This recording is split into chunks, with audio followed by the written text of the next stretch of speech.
What is up, all you individuals out there? It's me, full-time anime man. And in this what if, I'll be doing two parts because I thought the first one was a bit too short, so I decided to give you guys 10 and 11. I hope you all enjoy. Let's go ahead and get into the story. This is What If Deku Had a Shadow Wolf, Part 10 and 11. Also, one more thing before we get started. If anyone has a good hero name for Koei-san, leave it down in the comment section below and I will choose it for the next video. Hope you all enjoy the video.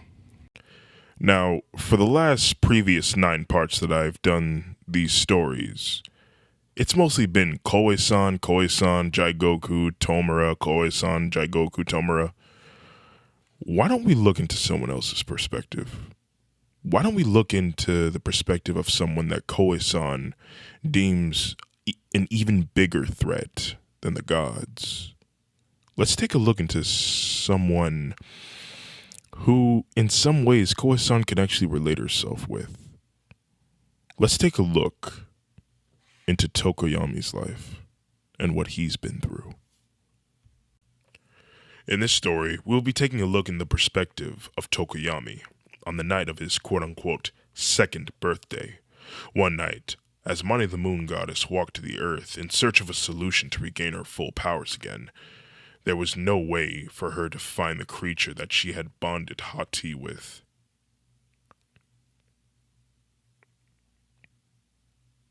So she decided to create something that would fight for her, while she has a little power left inside of her. And then she had the thought of genetics. If she gave birth to a child, that child would inherit all of her powers and abilities. In other words, the child would have its own power crystal of the moon. But considering the fact that Mani was nowhere near anyone to procreate with, there was no way that was going to happen. But then she heard the familiar sound of a crow squawking. She looks up, and she sees a crow in its nest. The two then stare at each other, and this is where Mani gets an idea. She then climbs the tree. The master bird tried to defend its nest, but in the end, Mani ended up killing the mother, crushing it in her hands. She then looked, as there were 5 green eggs with black polka dots. She waved her finger around the 5 eggs, and then she decided to go for the egg that was in the center. She then climbed down from the tree. As she laid on the ground, as she took a deep breath in and let it out slowly, as she rose the egg up to her face and says, "You are my only salvation. Do not disappoint me." She then pulls up the lower half of her dress. As she shoves the egg inside of her hoo-ha, she would wallow around on the ground for a few minutes before the pain subsided. She had held that egg inside of her for 9 days and 9 nights, and when she thought it was ready, she then pushed the egg from her body. And the first thing that she noticed is that the egg changed colors. It went from green with black polka dots to just completely black. A few days had passed, and the egg had hatched, and what Mani saw horrified her. And inside the hatched egg was a bird with a lower half of its body being that humanoid. It was also surrounded in a gooey substance, and its eyes were cartoonishly large for its head. The hybrid creature then started crying like a human baby. Mani then looked at the child with disgust and said, "Stop that. Stop crying." And so, for the past few years, Mani would raise the child, but she was never nice to him. For many years, she would train him to own his skills and powers, but she was very cruel to him. It was non-stop training, non-stop discipline, never giving him a break, and whenever Tokoyami wouldn't follow through on the training that she had for him, she would break him mentally until he cried. They would have no place to live, so they would live out in the woods. The winters were terrible because Tokoyami, well, he was always cold. But the summer is where things were even worse because that's when the animals would be more aggressive. One night, a 5-year-old Tokoyami had a plan to escape his aggressive caretaker. As she slept, Tokoyami would sneak out and run with tears in his eyes as he smiled from ear to ear, thinking that he is finally going to be happy. But suddenly, Tokoyami's ears met a familiar sound. It almost sounded like growling. He stopped and found himself in a small open field, still being surrounded by trees and shrubs. Tokoyami then looked out and he tries to make out the sound. It wasn't until Tokoyami saw a pair of floating circles that illuminated in the dark, and another pair, and then another one, and another one, until he finally understands that he is surrounded, and those floating circles were eyes that illuminated in the dark. Tokoyami looked around. There were about 10 of them. There were 10 wolves. They were all hungry, and they all had their eyes set on him. Tokoyami raises his fist up, but the little boy was so scared that tears ran down his face. One by one, the wolves emerged from the shadows and into the light of the moon. And there was only one thing that Tokoyami could make out about these figures. They were black-furred wolves. The first one that tried to bite Tokoyami only managed to cut his leg as he pulled away just in the nick of time. As the wolves get closer and the little boy screams out for his caretaker to come and rescue him, she heard him. In fact, she was there, watching. Mani thought that this was it for the child, and she was going to leave it and try again. As the wolves were on top of Tokoyami, about to rip him apart and feast upon his corpse, Tokoyami's shadow suddenly sprang to life, going from a one-dimensional shadow to a third-dimensional shadow. Then, the shadow slowly started swirling around the wolves that shrouded them in darkness. They all watched, not knowing their fates have been sealed. When they were all submerged into the darkness, a strange slashing sound can be heard, and the wolves weep loudly. When the darkness subsided, Mani discovers that all the wolves have been mutilated by their limbs. Even their heads have been severed from their bodies. Tokoyami was drenched in blood. He stared off into the sky with bite marks all over his body, but he is comforted by his own shadow, who helped him up. From the shadows, an applaud can be heard. Mani emerges from the trees. Tokoyami's shadow readies to attack, but Tokoyami stops him. "Wait, don't."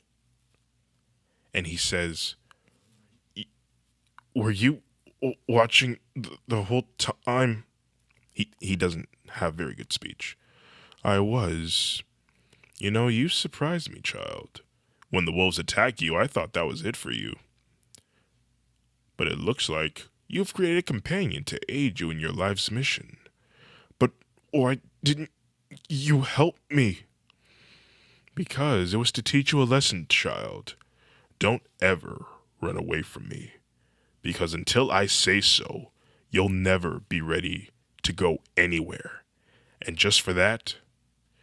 She then held Tokoyami down, along with Dark Shadow being in one of her hands, holding it in place. She would then grab Tokoyami by one of his ankles and aggressively twist it, severing the tibia and the fibula from its foot. In other words, she sprained his ankle and dragged them both back to camp. Over time, the two had grown a bond, Tokoyami and his shadow, and he would even name the shadow Dark Shadow. But for some reason, Mani was even more tougher on the poor boy now that she had two things to look after. She was very paranoid that the boy and his shadow would turn on her. Who knows?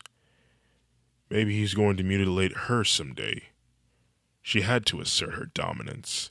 So, in case of deviancy, she had to show real strength. So, she began Tokoyami's bittersweet, but mostly bitter, childhood. Every day, every hour, it was train, train, train. And then more training and pain, and things got worse when Mani found a way to control Dark Shadow and Tokoyami.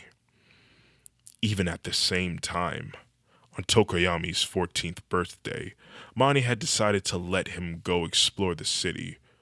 Over time, Tokoyami has been dealing with Mani the longest time.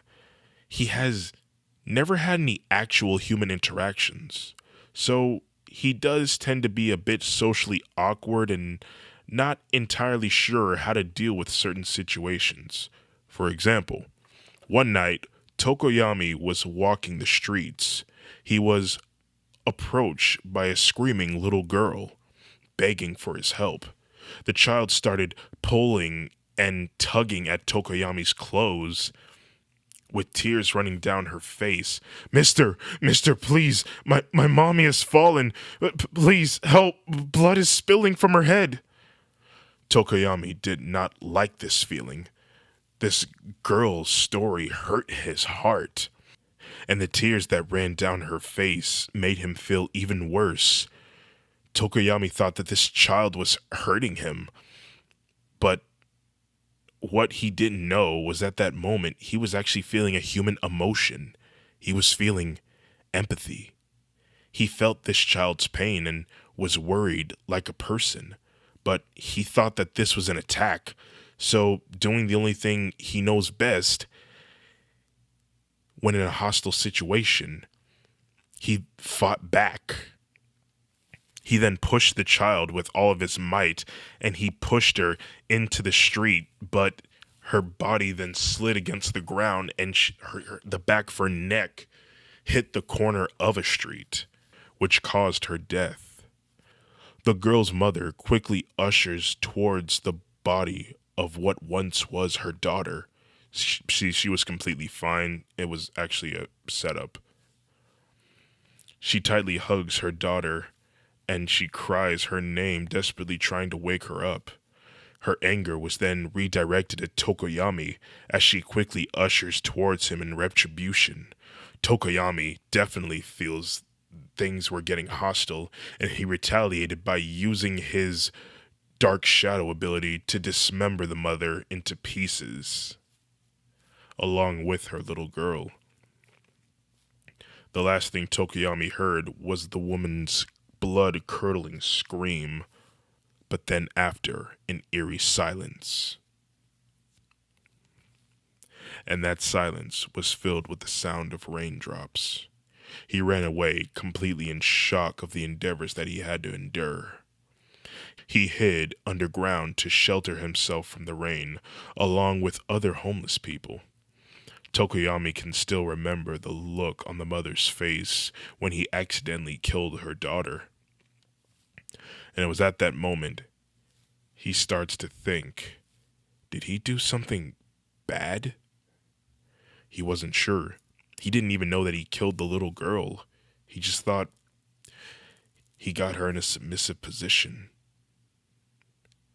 Suddenly, Tokoyami was comforted by a woman. He was taken aback by her, but she gave off this sort of calm demeanor that made him calm. The lady would notice that Tokoyami wasn't much of a talker, so this woman would decide to teach Tokoyami a few words. With time, Tokoyami would grow a mother-like relationship with this woman. We'll say about a year has passed, and one day the woman told Tokoyami her story on how she came to be, telling him that it was 20 years ago. Her father had died and she was 14, just like him. Or actually, he's 15, telling him that he was 15, just like him. He left money for her, but she never touched it. She also goes on to tell Tokoyami that she's never met her mother before because her mother died giving birth to her. Tokoyami shows sympathy and he understands these feelings that he was confused about in the first place, but this woman helped him understand.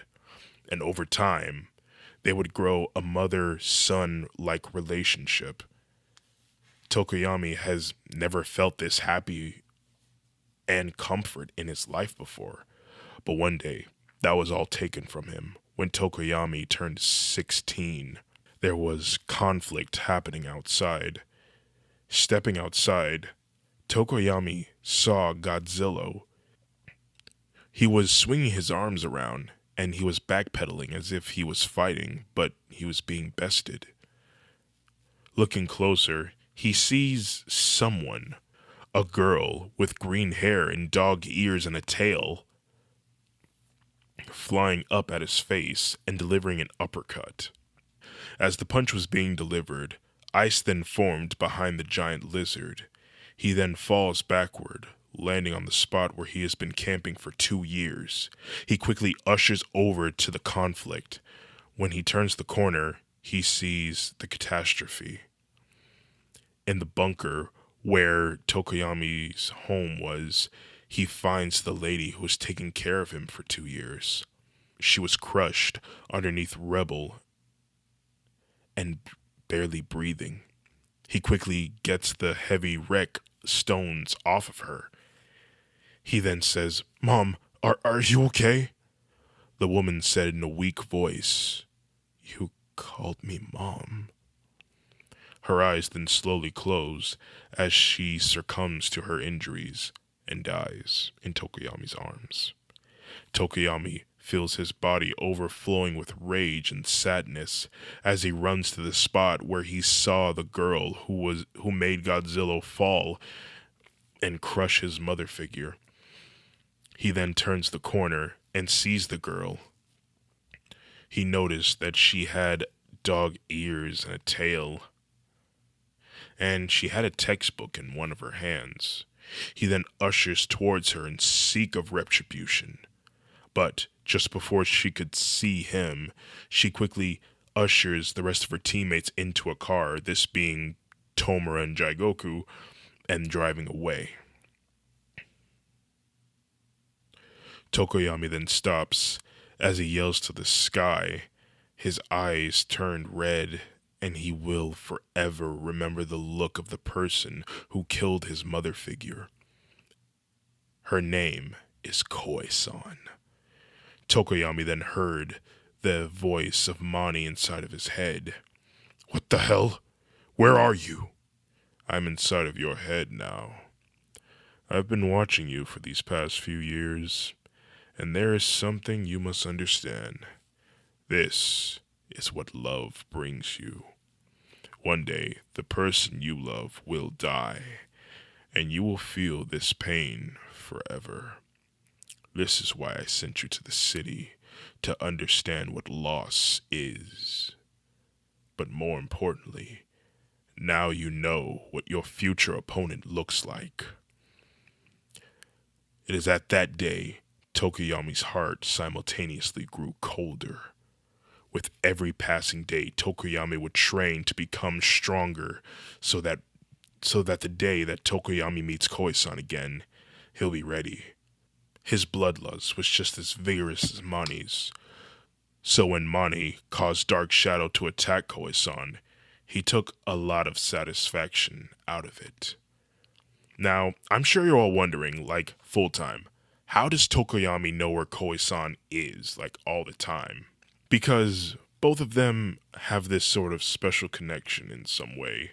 They both have their own power crystals, except Koi-san's is more stronger than Tokoyami's.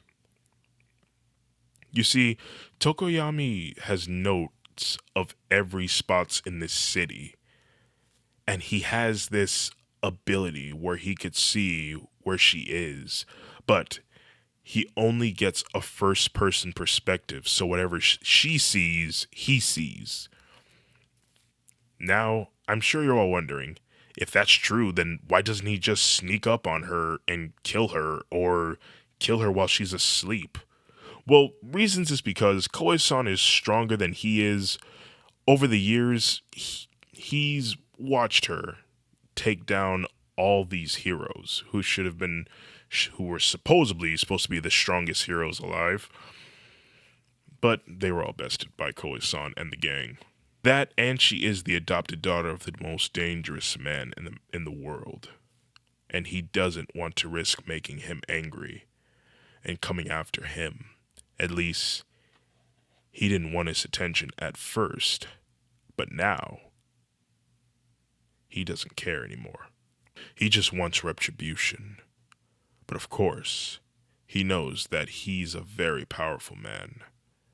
Soon, Tokoyami meets the seven gods after Mani messed everything up. Because remember, he was supposed to learn a little bit more things about Koe-san, like potentially grow a stronger bond with her and betray her later. But Mani messed it all up.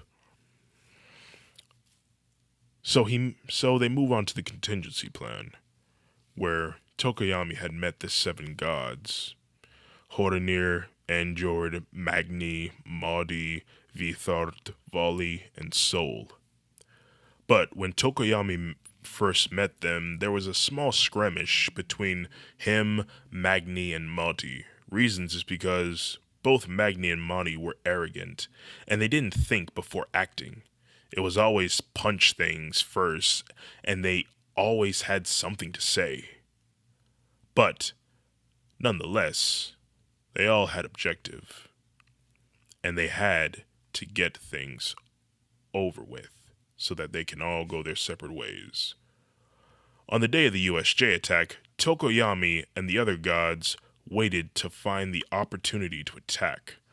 Magni says, "Why don't we just go to the place where she studies and attack there?"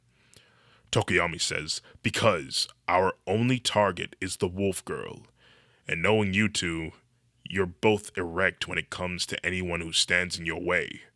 Now shut up and just wait." Magni and Maudi then spit in the direction near Tokoyami, and he sees where Koe-san is. "Everyone follow me." They arrive at the USJ, and you all know how that went. And I will say this, at the moment when Tokoyami said to Koe-san as she was on her knees, he said, "It's nothing personal," when really, it was something personal.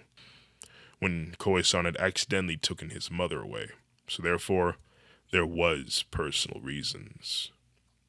He just wanted to hide those feelings and pretend to be this careless man who cares nothing for the world and the people who live within it. A few minutes later, Koe-san uses that new ability that I mentioned to defeat every one of them. Tokoyami is the first one to wake up and escape with everyone else before reinforcement had shown up.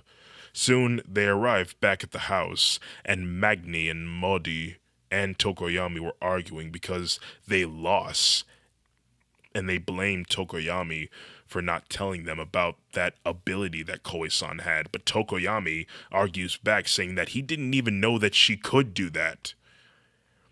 In the middle of their argument, Mani then took control of Tokoyami and yelled for everyone to stop arguing and get her powers back already.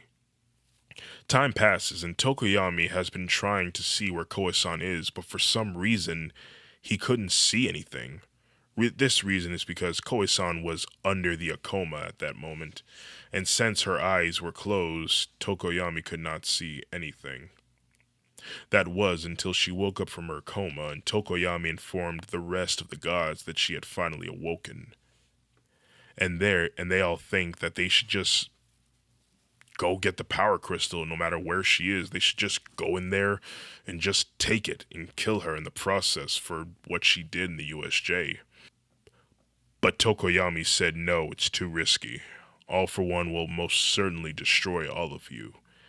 But Magni and Maudi were eager to do something, to do what they were hired to do, and get the hell out of here. But Njord would cooperate with them, and suggest that only one of them leaves to catch Koe-san and bring her back here to the house. They all agreed, well, except for Magni and Maudi. One day, Tokoyami saw Koe-san down by the beach and informed everyone. Android thought that he would be perfect for this task.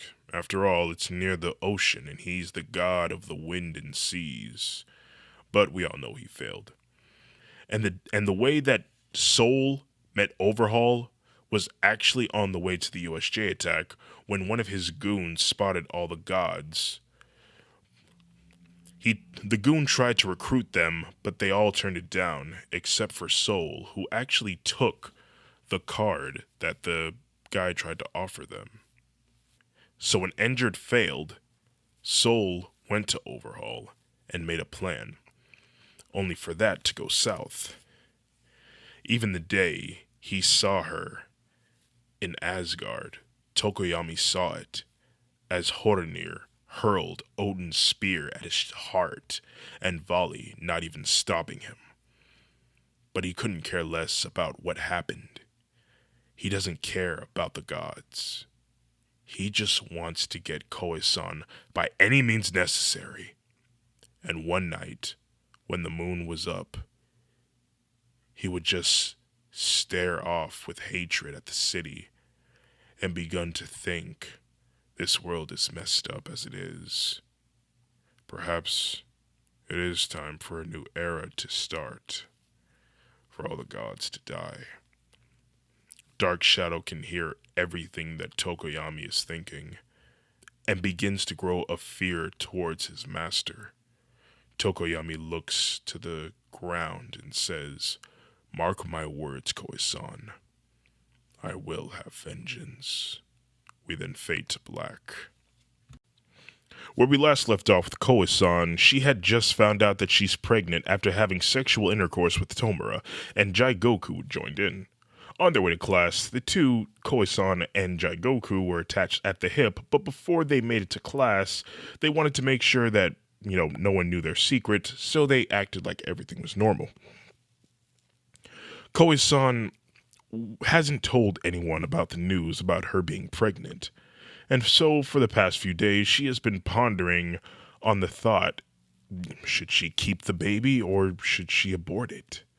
She wasn't sure, but for right now, everything was just peachy. Soon, they opened the classroom door and took their seats, and Aizawa announces that a test will be coming soon where they will fight against other teachers to get the opportunity to partake in a special trip to an all-paid trip to a 5-star hotel. I could not come up with a name. Let's move on. Jaigoku says, we're pretty good at all that kind of stuff, Koe-san. Fighting, and we're highly intelligent. We got that in the bag.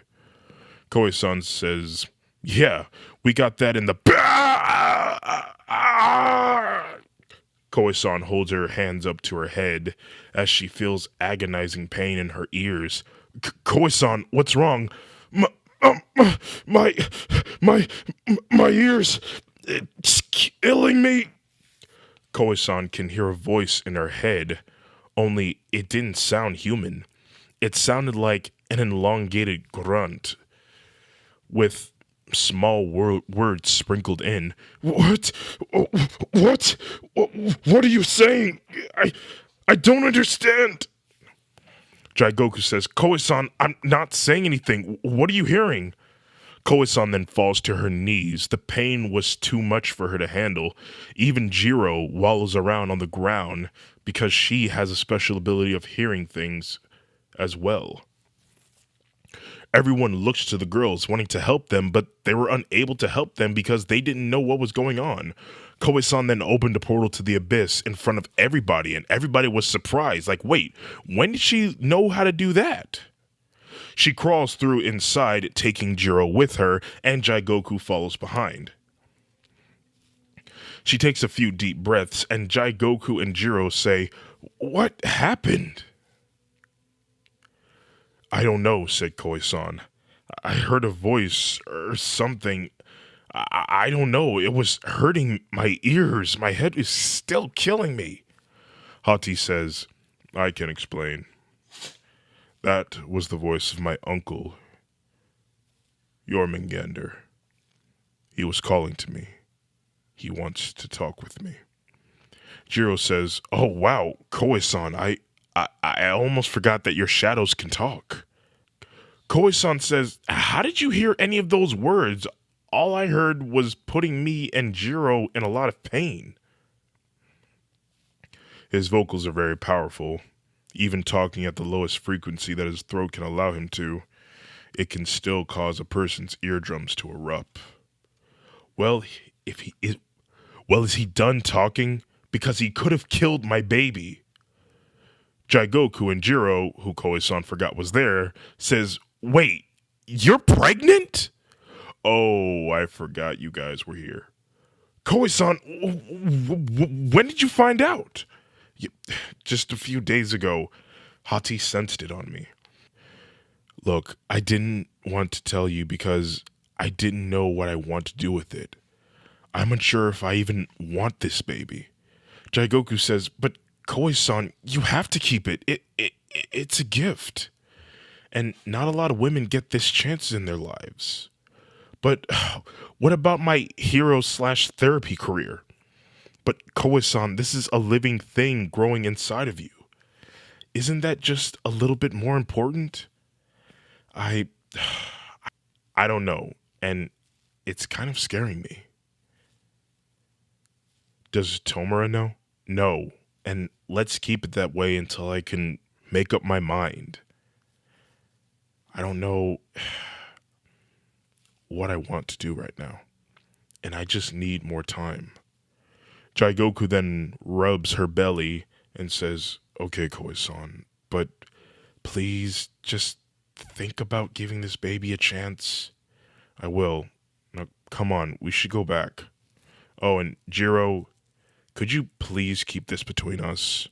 Hey, listen, I won't tell anyone, but you should think about it a little bit more because, well, this will have an impact on your career, on whichever direction you decide to go for. Time passes, and Koi-san and Hati were down by the beach where Jormungandr said he'd meet her. Hati, are you sure he's coming? Yes, Koi-san, I am sure of it. After some time, it was dark outside, and then they see something in the water. It was huge, and it was swimming right towards them. Koi-san gets in a fighting stance, and then suddenly the bulge of water gets bigger and bigger, and then it rose from the water. As the water subsided, it revealed Jormungandr, the giant snake. Koi-san had to tilt her head back all the way to a point where if she tilted her head back just a little bit more, she would fall backwards. Hati then says, Uncle Jormungandr. He says, hello there, Hati. It's a pleasure to finally meet you. Uncle Jormungandr, why is it that you have called for me? He lowers his head into the water and says, come with me. I wish to speak with you on something. They both walk onto the head of the giant serpent, and they all take to the sea. Hati, your actions have brought Ragnarok closer. I am aware of what you did with Odin. Hati says, but the thing is, we didn't kill Odin. His own brother and his son delivered the final blow. Is that so? I wonder if Odin did something to him for him to turn on his own family.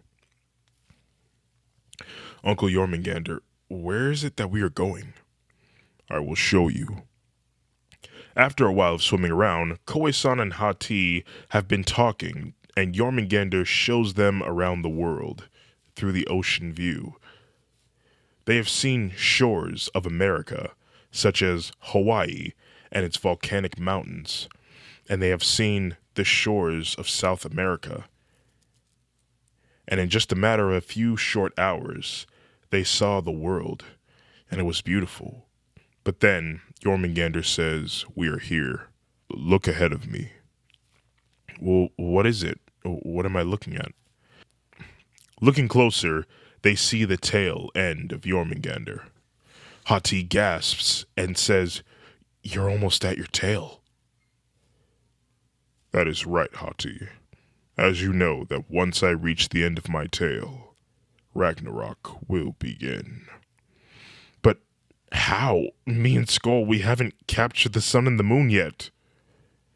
Even so, everything that you have done brings the world closer and closer.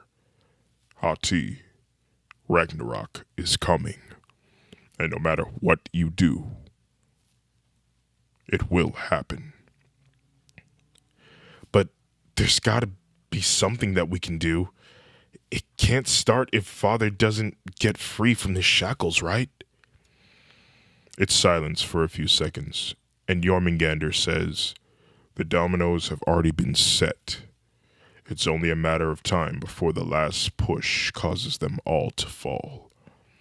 I will take you back to the spot where I picked you up from, and I will let you cherish the time that you have remaining." For the remaining ride, Koe-san comforts Hati, rubbing her head. Back on the beach of their town, Koe-san and Hati dismounted Jormungandr's head, and Hati asks him if there is really no way to stop Ragnarok. "Unfortunately, Hati, there is not. Your last actions has put everything in course. It's just a matter of time. Goodbye." Koe-san and Hati make it back home, and Hati asks Koe-san if she could be alone for a while. It's the next day, and Koe-san lays in her bed, and a thought came to her mind. If the world was going to end regardless, should I even bother to do anything with this baby? And what if there's more than just one baby? I don't know. Suddenly, another thought came to her mind. She remembers seeing another black-furred wolf in a very faint memory, like an earliest memory that she had when she was just a cub. But she does remember being in the arms of a green-haired woman. And it was at that moment she remembered her real name, Kilala. Kilala. Kilala. She then gets out of bed and she packs up her backpack and fills it with the essentials, and told Jigoku and Tomura that she's going to go out for a while, maybe a day or so. At first, they wanted to join her, but she was very persistent in going alone. But Tomura has noticed that she has been quite distant these last few days. She hasn't even looked at him, let alone talked to him in those times. He just thought that maybe she just needed some space, for whatever reason. Koe-san even told Hati that she will be going alone, and patting her on the head, and to come find her whenever she's ready. Koe-san walks for a while, and she enters a wooden area, and she runs around for a little while. The golden hour had set it in, and eventually night came. Koe-san sat in front of the fire reflecting on her life. It's the next day. It was morning, and Koe-san continues her journey. Looking to the ground, she found a footprint that was just an hour old.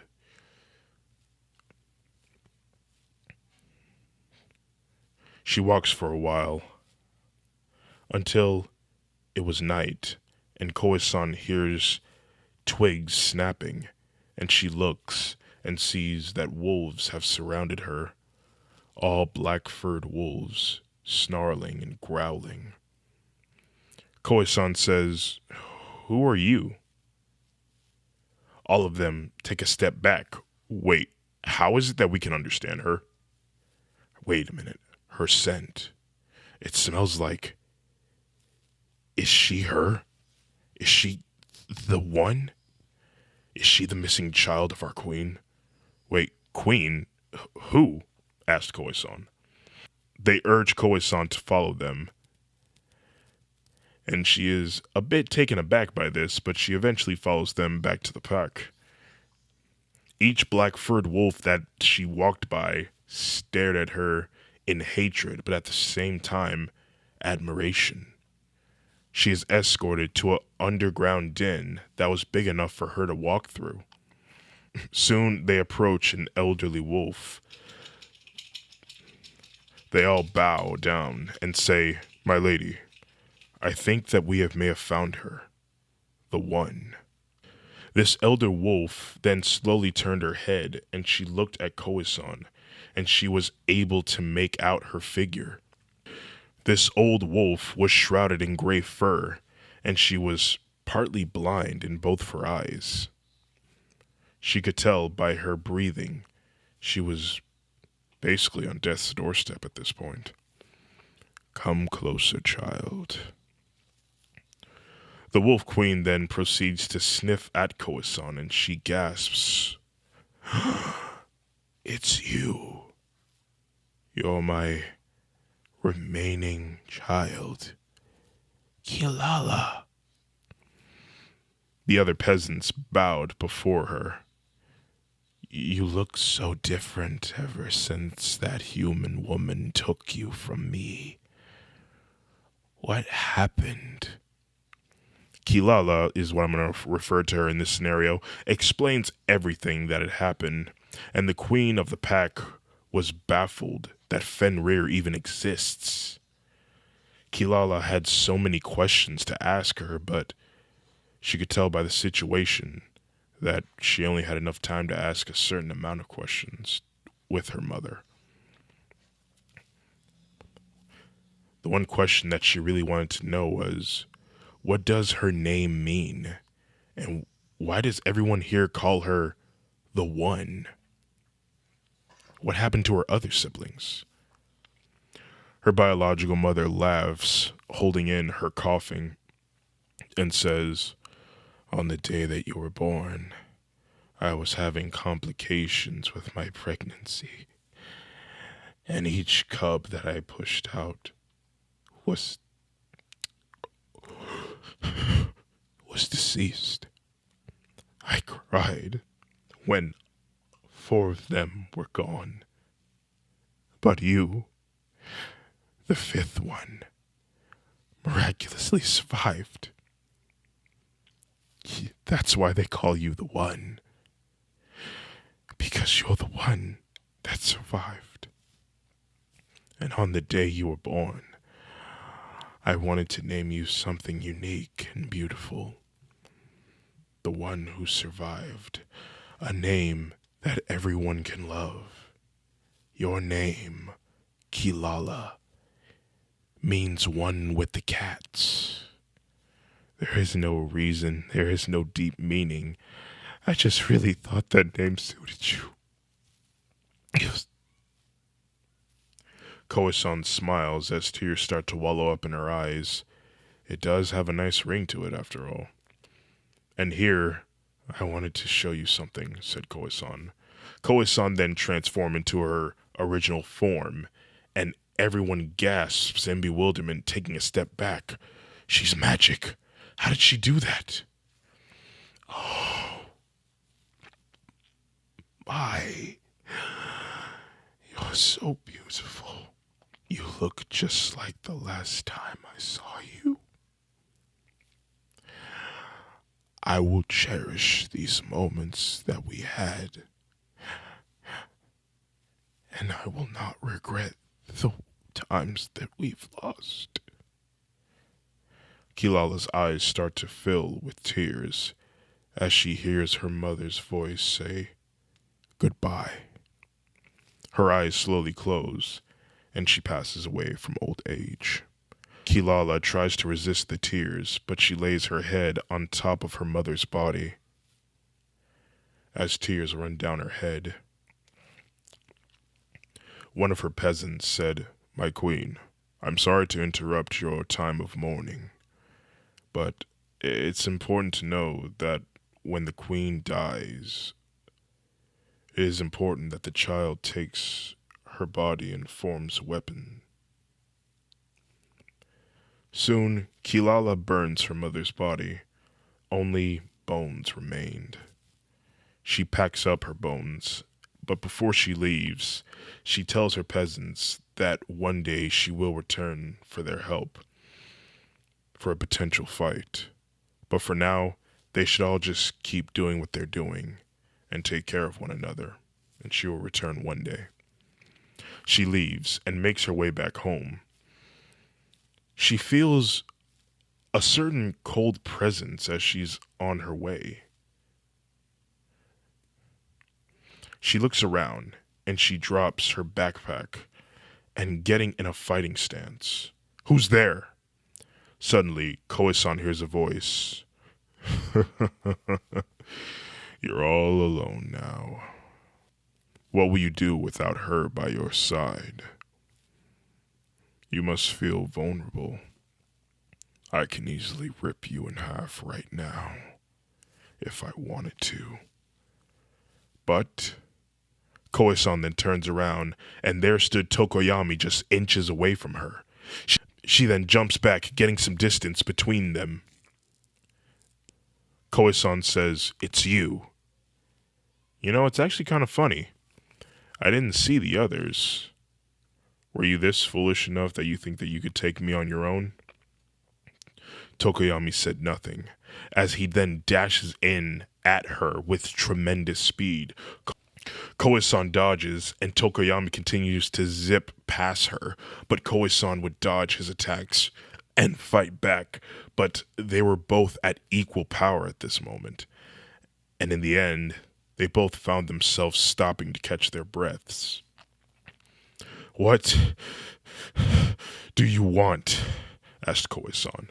Tokoyami adjusted his clothes and said, "I just wanted to see what you had to offer. You are a very formidable opponent." "Yeah? No shit. I trained like hell for years." "I can tell you're very good as well. You fight with such determination, but mostly rage. I don't have much memories of you. I don't know what I did to you, but for what it's worth, I'm sorry for what I did." Tokoyami stands there, and Koe-san notices his body is more relaxed, as if he really needed to hear that. "I guess this means you won't be ripping me in half, after all." "Don't count on it," said Tokoyami. "We shall fight again another day." Tokoyami then puts his hoodie over his head, and he walks off. "Wait, you came all this way here to fight me and then walk away?" "I just wanted to see what you can do, and now I've learned something." Koe-san smiles and says, "I've learned a lot from you too. And by the way, I think it might be worth noting something. I'm pregnant." Tokoyami takes a deep breath and says, "Congratulations. And by the way, that man, All For One, isn't the man who you think he is. Have you ever wondered why he wanted you to capture all of those people? He's hiding a dark secret from you and your precious friends. And let's just say, your relationship was just a game to him. Never more." Tokoyami then walks off, and then he disappears. Koe-san was then left alone with her thoughts. She never thought about it before. Why did All For One ask her to capture all those people? Her thoughts were interrupted when then she thought, I can think about it later, but right now I need to get home. Koe-san makes it back home with the bones of her mother. She calls out to Jigoku and Tomura that she's home, but no one answered. She goes to the kitchen because the lights were on, so therefore someone was in there. Before Koe-san could go there, Hati approaches her. "Koe-san, what has gotten into you?" "What are you talking about? I just got back." "What? But I just saw you a second ago. You were in the kitchen. You were being very rude and aggressive." "What? I literally just got back just a second ago. Where's Tomura and Jigoku?" "Well, Jigoku's currently out as the spirit of purity, and Tomura is in the kitchen with you." "What?" She then runs off to the kitchen, and then she turns the corner, and she sees Tomura leaning against the counter. with a woman in front of him with blonde hair. They both were kissing each other on the lips. She drops her bones, and Tomura looks. Koi-san? Wait. Who the hell are you? The woman then turns and reveals herself as Himeki Toga. She had a devilish smile on her face, posing with 2 fingers, signifying peace, saying, "Hey." And that's where I'm going to be ending it on that note. Don't know what to say.